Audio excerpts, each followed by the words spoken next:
MZTV. Well, I appreciated all your comments yesterday about leading a mild and quiet life. They were very entertaining. You're all very honest, and we all have various degrees of success with this. I failed absolutely miserably yesterday, and I especially appreciated the comment of Cindy, who apparently knows me well. She said, "You live a mild and quiet life?" I could almost hear her kind of laughing at the end, like, "Okay, I'd like to see a report." Well, here's the report, Cindy, and to the rest of you in the body of Christ, I will give you a full report how I failed at the first test. This is Martin Zender. Welcome to MZTV. But I'm going to give all of you comfort, all of you failures out there. I'm going to give you comfort about your failures, about your inability to live up to, really, it's the ideal. Paul is laying out the ideal. And so, but I have a verse for you in Romans 12 about what to do when you can't live up to the ideal. This is going to be a great comfort to you after your failures yesterday. Maybe I shouldn't assume that you failed yesterday, so I'll just speak for myself. Folks, so I was out on my run, and we have a heat wave in Florida. I mean, Florida's hot enough, and it's August. So imagine a heat wave in South Florida. So the temperature was 86 degrees. Humidity was 75%. The heat index was 96 degrees. And I'm out there running 8 miles, and I'm just getting blasted, And I'm running so slowly that a woman pushing a baby in a large woman pushing an orangutan. No, wait. A female sumo wrestler with 2 broken legs pushing an orangutan with an inflamed liver in a stroller with square wheels into a headwind would have passed me. That's how slow I was. And so I was a little irritated already. Then I see Pumpy Pumperton. I nicknamed this guy. There's a guy that walks. He's doing these arm pump thing like this, but he's walking slower than me. He's walking slower than I run. I mean, but he's got his arms going like this, as if his arms are, and especially his left arm goes up like this, like an oil well, like those oil wells you see in Oklahoma and Texas. And I'm thinking to myself, see, I would never say any of these things to these people if I met them personally. If I actually talked to Pumpy Pumperton, I would never ridicule him. I would speak kindly to him. But under my breath, I'm thinking, Pumpy, tie that left arm down. Tie your left arm to your torso with a stout rope and see if you go any slower. You won't, because your left arm is not helping your pace at all. Your left arm is doing nothing to propel you forward, sir. And then I thought, then it hit me, because I just made this show like 3 hours before. Wait a minute, I'm supposed to love Pumpy. No, I'm supposed to make petitions, prayers, and pleadings for Pumpy. Petitions for Pumpy, prayers for Pumpy, and pleadings for Pumpy. I'm supposed to petition God on his behalf. God, please help this man see that pumping his arm like an oil derrick is doing nothing, contributing nothing to his forward motion. I'm to pray for him that somehow he doesn't throw his arm out of the socket like this. And then I'm supposed to plead with God. Please, God, help this man. Give him an education concerning forward motion and the dynamics of the human body and the most efficient ways to move forward, talking forward motion. So prayers, petitions, and pleadings for Pumpy. Coming your way, Pumpy. Coming your way. God help me. I can do it.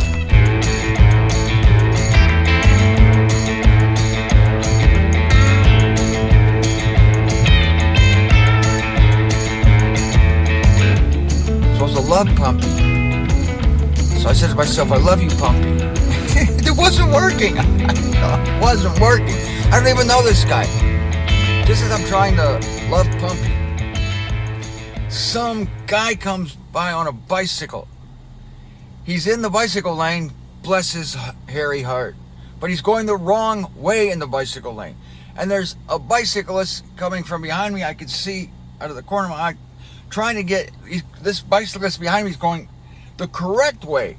And so this guy, he looked so smug. That's what drove me crazy. He had this, his mouth was like straight across. He's like, and he had this ball cap, and he looked so smug as he was sitting on this bicycle, and the bicycle seat was too low. His knees were up. He was pumping too. His knees were going up around his ears.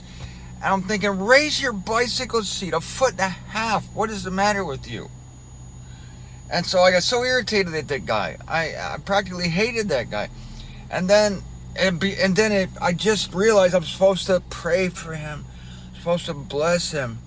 And I realized that I guess part of my survival in this eon is letting the angst, letting the anxiety go.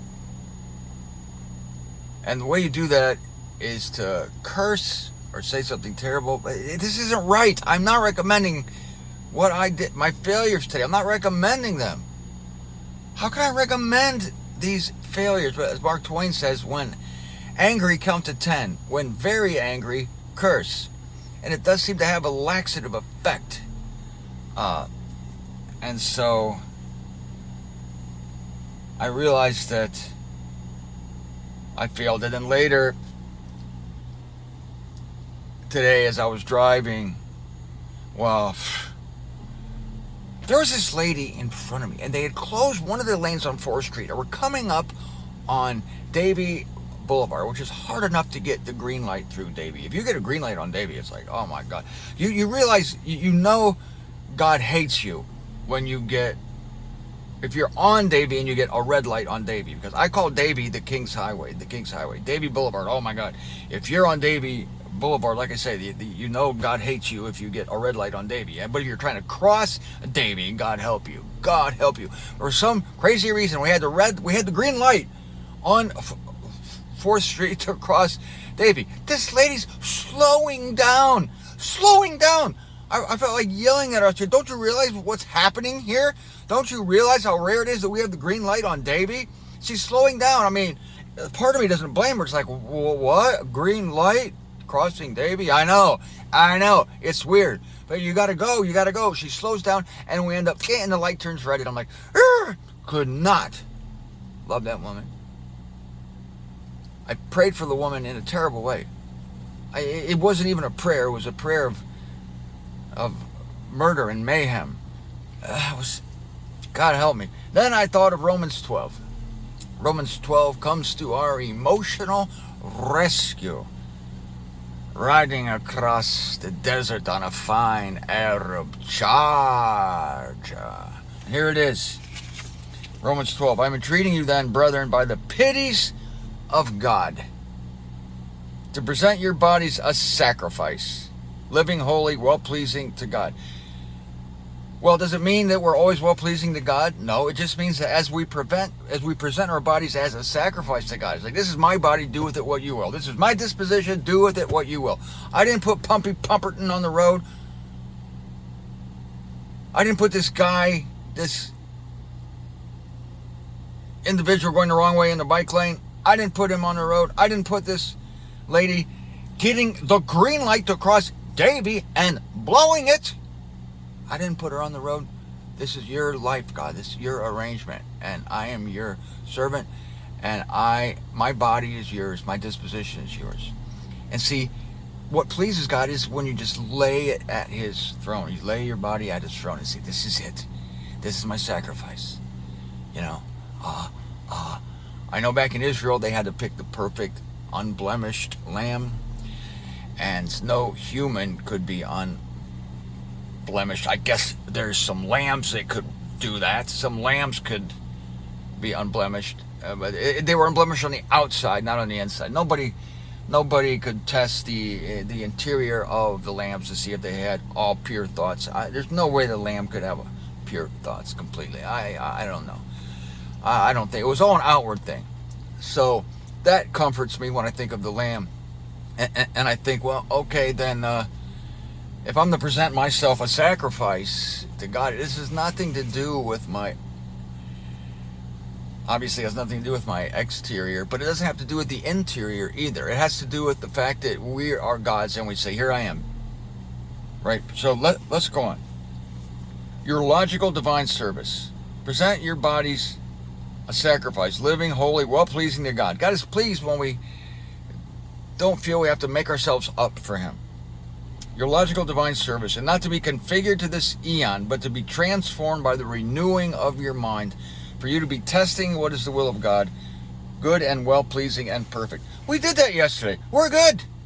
We tested the Word of God yesterday, and we found out what was good, perfect, well-pleasing, and it was to pray for all mankind. That's the perfect will of God. We looked into it, we tested it, and we prayed, and we said, God, help us be this way, and then failure, and so the temptation is then to go on a self-improvement program. That's where Satan's temptation kicks in. Those of you who failed yesterday, like me, that's where the temptation comes in, to try to improve yourself, to try to be this well-pleasing person. But God already could not be more pleased with you because of the sacrifice of His Son, and we are justified. But still, we do want to do ideal things, and we encourage one another to do ideal things. I encourage you this morning. I encouraged myself this morning. I freaking failed. Maybe tomorrow I'll do better. I need to keep it in my mind.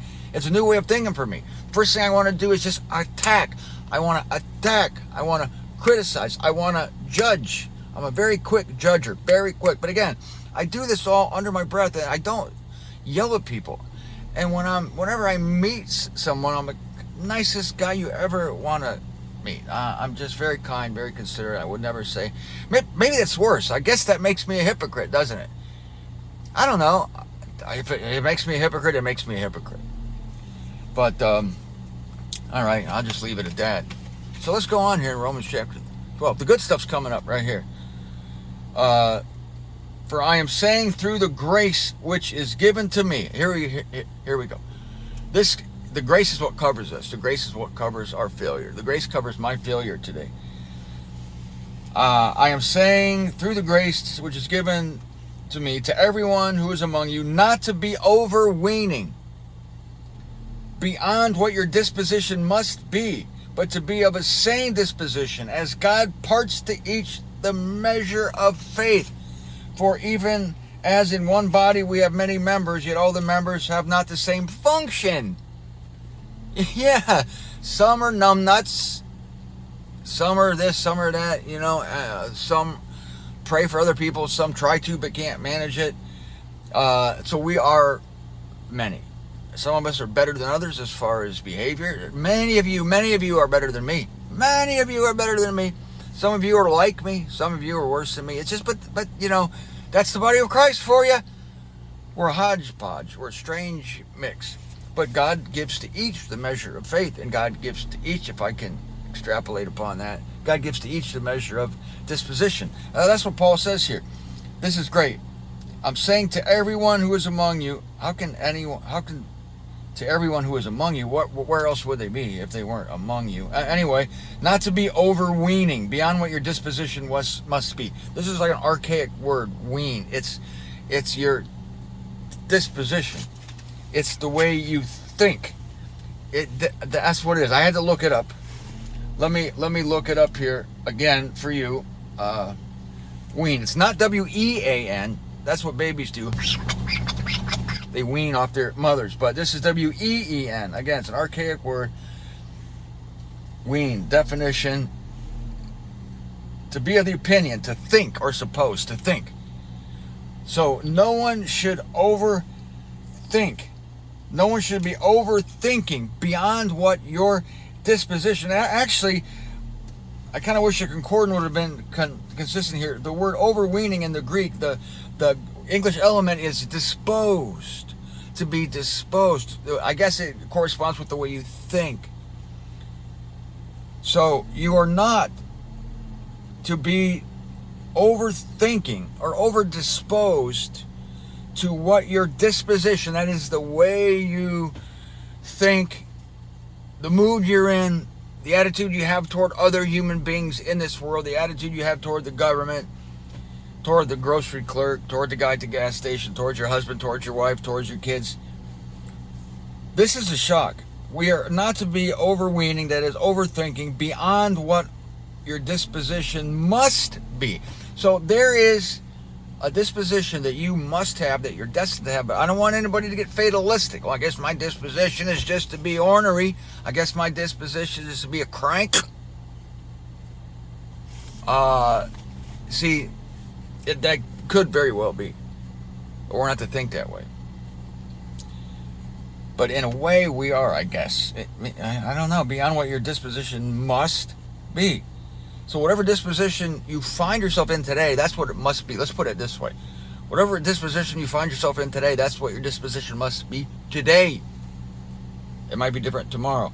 Don't be overthinking. Don't be over-disposing. Don't be over-trying beyond what your disposition must be. In other words, if you start straining to try to be better than you are, there's a point where you lose your peace. I'm not saying you never try to do anything. I'm not saying you never go out of your comfort zone. But if you lose your peace, that's always the test I make. If I lose my peace, am I losing my peace? Remember, let the peace of God be arbitrating in your hearts. The peace of God. That word arbitrating in the Greek is umpire. Let the peace of God be the umpire. Let the peace of God make judgments, balls and strikes coming over the plate in your heart. So if you're trying to be more than you are, then you're going to lose your peace. I always was this way with writing when I was learning how to write. I wanted to write like Mark Twain and Ernest Hemingway. But if I tried too hard to write above my skill level at that time, then it would just lead to frustration. I had to do what I could. I had to write in accord with my skill at any particular time, and to strain to write something other than what I am destined to write, other than what God has designated for me to write, would be a mistake. It's the same thing we can say trying to have someone else's call. We can be envious of each other's callings. Oh, I wish I had her calling. I wish I had his calling. But everybody has their calling they're supposed to have. And Paul gets into that when he says, even as in the body we have many members, yet all the members have not the same function. There you go. Thus we, who are many, are one body in Christ, yet individually members of one another, and we don't have the same function. So if you're envious of someone else's function, and you're trying to be like that person, and then Paul says this, he says, don't be overweening above what your disposition must be, but be of a sane disposition. What does that tell you? That if you try to obtain to someone else's call, to the way someone else is, you will go insane. You will lose your peace. You will lose your sanity. It goes back to the trite saying, be yourself. Oh, what a sweet, quaint little thing. Your grandmother probably pointed it on a plaque back in the day. Be yourself. Be who you are. Boy, that's what Paul's saying here. But he's going into more depth by saying, by not being who you are, but trying to be more than what you are right now, you're going to lose your sanity. So you're not supposed to be any better than you are right now. I want myself to be, I want you to be as good as you can be. There's another trite saying, be as good as you can be. But I mean it. Be as good as you can be and stop there. That's where it's not trite anymore. Grandma never thought of that one. Oh, no. Stop there. Don't overwing. Don't overthink. Don't overplay it. Don't be overdisposed to be more than what God at this present time has you to be. Beyond what your disposition must be. The King James doesn't say this at all. Let me read the King James for you. Then I'm going to read a couple paraphrases that I'm going to check out for the day and try again tomorrow. Okay, see what happens. If I have any successes, I'll let you know. Don't hold your breath. This is Romans 12:3 and the King James Version. For I say, through the grace given unto me, to every man that is among you, not to think of himself more highly than he ought to think. That's a lot different than the Concordant Version. The King James says, don't think more highly of yourself than you ought to think. Concordant version, don't be overthinking above what your disposition must be. The King James doesn't go anywhere near that sovereignty of God's statement, what your disposition must be. I think they where the Concordant has must, the KJV puts ought, and where they have when they have disposition, when the Concordant has disposition, the KJV has think. But anyway, the KJV botches it, if you ask me. KJV says not to think of yourself more highly than you ought to think. Well, that's true too, but that's not what God is saying. It's not what Paul is saying. But in a way, that's a related truth. Because if you're trying to be something more than you are, then you are thinking of yourself more than you actually are. You're thinking more highly of yourself. Like, why couldn't I be better? Why can't I do this? Haven't I said this before? That any kind of disappointment in yourself, like, oh, I could have done better, I should have done better, that's a backhanded form of creature worship. It is. That's shocking, isn't it? You're actually worshiping the creature rather than the creator. It's like, what, you thought you were better than that? Like, what made you think that? Be who you are today, and maybe tomorrow God will change you. There's some great paraphrases here. J.B. Phillips. I had hard copies of all these Bibles back in the day. I had like 37 translations. This is J.B. Phillips' New Testament paraphrase, Romans 12:3. As your spiritual teacher, I give this piece of advice to each of you. Don't cherish exaggerated ideas of yourself or your importance, but try to have a sane estimate of your capabilities by the light of the faith that God has given to you all. That's pretty damn good. Even if it's not literal, it's pretty good. I'm going to read it again. As your spiritual teacher, I give this piece of advice to each of you. Don't cherish exaggerated ideas of yourself or your importance, but try to have a sane estimate of your capabilities by the light of the faith that God has given to you all. That's beautiful, actually. Now I'm going to go to the Message, Eugene Peterson's paraphrase. I'm speaking to you out of deep gratitude for all that God has given me, and especially as I have responsibilities in relation to you. Living then, as every one of you does, in pure grace, it's important that you not misinterpret yourselves as people who are bringing this goodness to God. No, God brings it all to you. The only accurate way to understand ourselves is by what God is and by what He does for us, not by what we are and what we do for Him. That is a completely horrible translation, but it's absolutely beautiful. Albeit a little whimsical on Eugene Peterson's part, but I like it. It's important that you not misinterpret yourselves as people who are bringing this goodness to God. Yeah, because, see, God makes your disposition what it is, so He's not expecting anything more. And if we expect anything more of ourselves, then we're actually elevating ourselves over what God says we must be. And we want to bring this goodness to God. That's the old Christian way. No. Peterson says in the Message, God brings it to you. The only accurate way to understand ourselves is by what God is and by what He does for us, not by what we are and what we do for Him. That's beautiful. So maybe if the temperature's a little cooler tomorrow, I'll be a little cooler myself. We will see. Our disposition does sometimes rise with the temperature, and not just the physical temperature, not just the air temperature, but the temperature of the world, the level of complexity and danger and angst and worry and confusion of this world. We're in the middle of it, and this is the worst eon that's ever been, and this is the worst part, the end of the worst eon that's ever been. So I think we would do well not to expect too much of ourselves, but at the same time,